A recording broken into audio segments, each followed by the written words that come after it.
Great Tour ဒါမှမဟုတ် IGCSE အောင်မြင်ပြီးလို့တက္ကသိုလ်တိုက်ရိုက်တက်ရောက်ခြင်းနဲ့ကျောင်းသားတွေအတွက်အချိန်နဲ့ကုန်ကျစရိတ်ကိုအထက်ရောက်ဆုံးသက်သာစေမယ့်နည်းလမ်းကောင်းတစ်ခုရှိပါတယ်။ Study Abroad Information Center ကနေလာမယ့် August လ10ရက်စနေနေ့မှာ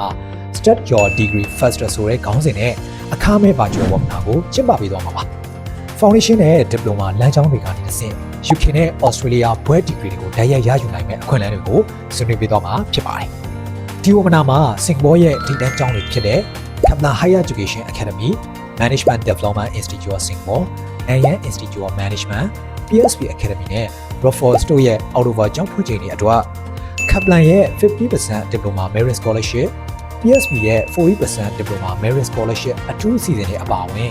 ကျောင်းဝင်ခွင့်လိုအပ်ချက်တွေနဲ့ကုန်ကျစရိတ်တွေကိုအပြိုင်နဲ့နှိုင်းယှဉ်ပြသပေးသွားမှာဖြစ်ပါတယ်။ဒီ webinar က September နဲ့ October ကျောင်းဖွင့်ချိန်တွေအပြီးအချိန်တိုတွင်ဘွဲရရှိပြီးတော့ကုန်ကျစရိတ်သက်သာခြင်းနဲ့ကျောင်းကျောင်းသားတွေအတွက်မဖြစ်မနေတက်ရောက်တဲ့ webinar ဖြစ်ပါတယ်။ August 10ရက်နေ့ webinar မှာတက်ရောက်ဖို့အတွက်အခုပဲ Study Abroad Information Center ရဲ့ဖုန်းနံပါတ်ကိုဆက်သွယ်ပြီးတော့အခမဲ့ဆင်းပေးသွားလိုက်တော့နော်။